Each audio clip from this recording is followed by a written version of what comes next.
Materi yang pertama ini akan memulai pembelajaran kita di tahun 2020-2021. Nah, untuk melanjutkan materi pembelajaran kita, terlebih dahulu kita akan memulainya di dalam doa. Nah, bagi anak didik ibu yang ada di rumah, ambil sikap berdoa.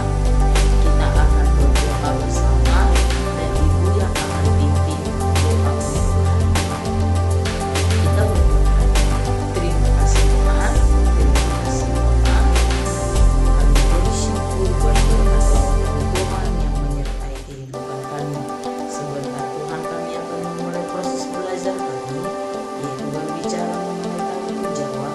Engkau Tuhan yang memberkati hati kami, memberkati berikan kami Tuhan hikmat dan kebijaksanaan dari Tuhan Engkau, supaya kami Tuhan dapat mengerti pembahasan pembelajaran kami ini. Dalam nama Tuhan Yesus Kristus, kami telah berdoa dan mengucap syukur. Amin.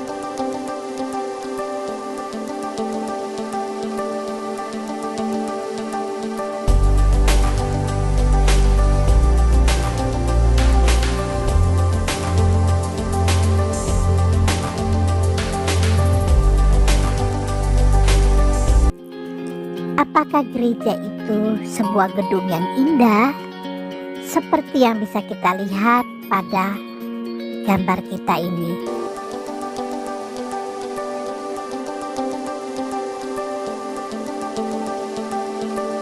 Tetapi sebelum kita memahami apa itu gereja, pada saat ini kita akan mengawali dulu dengan melihat indikator apa yang akan kita capai di dalam pembelajaran tentang apa itu gereja. Indikator kita yang pertama adalah kita mengakui karya Allah di dalam pertumbuhan gereja. Indikator yang kedua, kita dapat menunjukkan sikap menghargai karya Allah dalam pertumbuhan gereja dengan menjadi saksi yang setia. Indikator yang ketiga adalah menjelaskan arti gereja. Dan indikator yang keempat, menjelaskan karya Allah dalam pertumbuhan gereja. Indikator yang kelima adalah mewujudkan peran serta sebagai gereja yang mengalami pertumbuhan.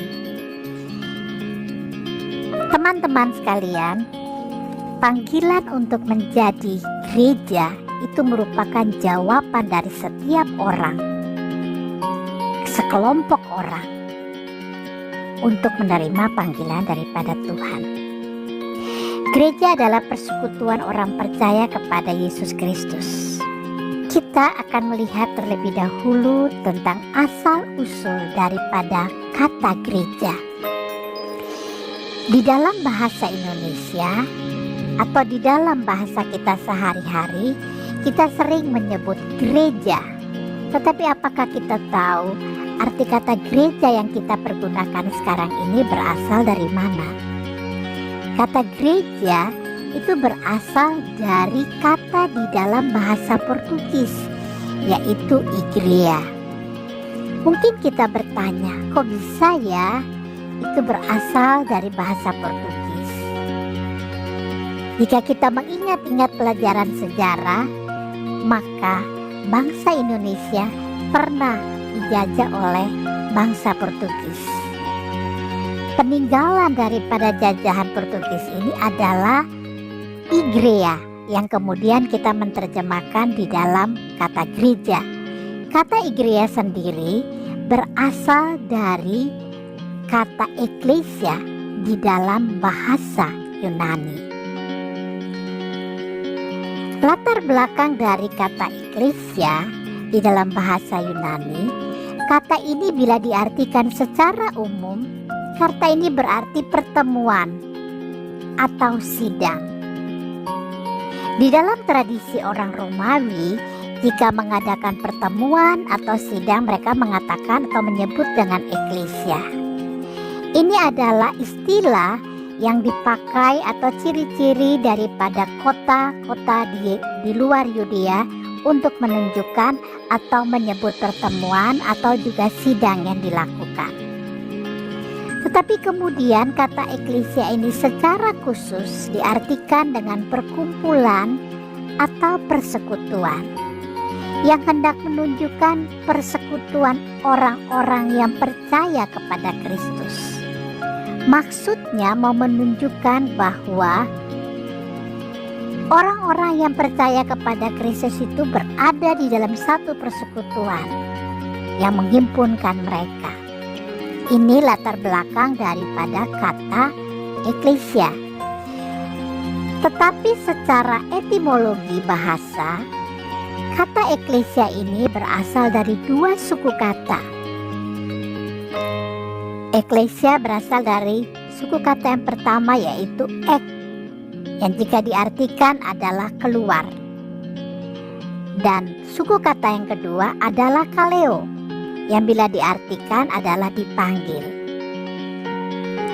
Ek dan kaleo yang diartikan keluar dan dipanggil, bila kata ini diartikan maka mengandung makna. Eklesia itu adalah persekutuan orang percaya yang dipanggil keluar dari kegelapan menuju kepada terang. Jadi orang-orang yang dipanggil untuk menjadi milik Allah adalah orang-orang yang sudah dipanggil dari kegelapan atau dari dosa menuju kepada terang Kristus. Kita akan memahami tentang 4 gambaran kata gereja di dalam Alkitab. Yang pertama adalah gereja digambarkan sebagai tubuh Kristus. Yang kedua, gereja digambarkan sebagai pengantin perempuan. Dan yang ketiga, gereja digambarkan sebagai kebun anggur.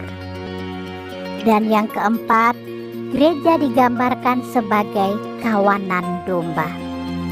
Apakah artinya daripada gambaran gereja atau kiasan gereja di dalam Alkitab ini? Secara terperinci akan kita lihat. Gereja digambarkan sebagai tubuh Kristus. Dapat kita lihat di dalam 1 Korintus 12 ayat 12 sampai 31, di mana Rasul Paulus mempergunakan atau kiasan tubuh itu untuk menjelaskan, menggambarkan tentang makna gereja yang mengungkapkan tentang kesatuan yang saling melengkapi. Rasul Paulus mempergunakan kata tubuh di sini karena jika kita melihat tubuh, maka tubuh manusia itu anggap saja bagian kepala, kita melihat ada mulut, ada mata, ada hidung. Masing-masing memiliki fungsi-fungsi sendiri sesuai dengan keberadaannya. Tetapi mulut tidak bisa berdiri sendiri. Mata juga tidak bisa berdiri sendiri. Bagian-bagian dari tubuh ini adalah saling melengkapi. Demikianlah yang dimaksudkan oleh Rasul Paulus dengan kata tubuh itu menggambarkan kesatuan yang saling melengkapi. Maka dengan demikian gambaran atau kiasan gereja dalam Alkitab sebagai tubuh Kristus ini memberikan kepada kita bahwa setiap anggota jemaat itu merupakan bagian dari gereja dengan masing-masing fungsinya sendiri-sendiri. Ada yang menjadi pendeta, ada yang menjadi majelis gereja atau penatua, ada yang menjadi prokantor, ada yang menjadi asar untuk menerima tamu.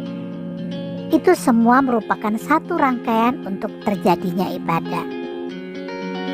Yang kedua, jemaat dipanggil untuk saling mendukung dalam pelayanan. Seperti yang tadi kita lihat tentang anggota gereja, pelayanan itu bisa berjalan jika ada pendeta, jika ada penatua, jika ada pemusik, jika ada orang yang menerima tamu atau asar di depan pintu, sehingga semua berjalan dengan hikmatnya. Ini mau memberikan gambaran tentang gereja di dalam Alkitab. Berikutnya, kita akan melihat tentang gambaran gereja dalam Alkitab dengan kiasan pengantin perempuan. Di dalam 2 Korintus 11 ayat 2 dan Efesus 5 ayat 22 sampai 32, gambaran gereja ini sebagai pengantin perempuan memberikan sebuah gambaran kemesraan, sebuah gambaran keindahan, sebuah gambaran keintiman di dalam relasi antara Allah dengan umatnya.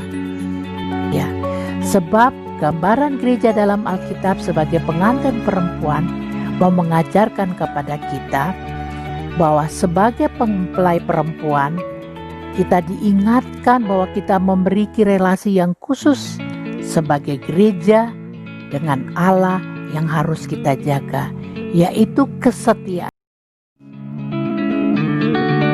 Biarlah pemahaman tentang arti kata gereja ini mendorong kita untuk menyatakan bahwa kita harus tetap berkarya di dalam panggilan sebagai orang percaya. Untuk mengakhiri materi pembelajaran kita, kembali kita tetap tutup di dalam doa.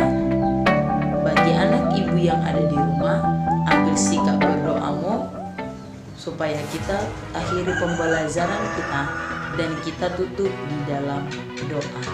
Mari kita berdoa. Ya Bapa, terima kasih atas gereja yang telah Engkau panggil keluar untuk menjadi pelayan-pelayan-Mu. Tolonglah kami agar kami sungguh-sungguh menjadi alat-Mu di tengah-tengah dunia. Kami percaya bahwa Engkau tidak memandang diri kami secara pribadi ataupun kondisi gedung gereja kami, karena kami mengerti bahwa yang terpenting adalah kesungguhan kami untuk menjadi alat-alat-Mu. Dalam nama Tuhan Yesus kami telah berdoa. Amin.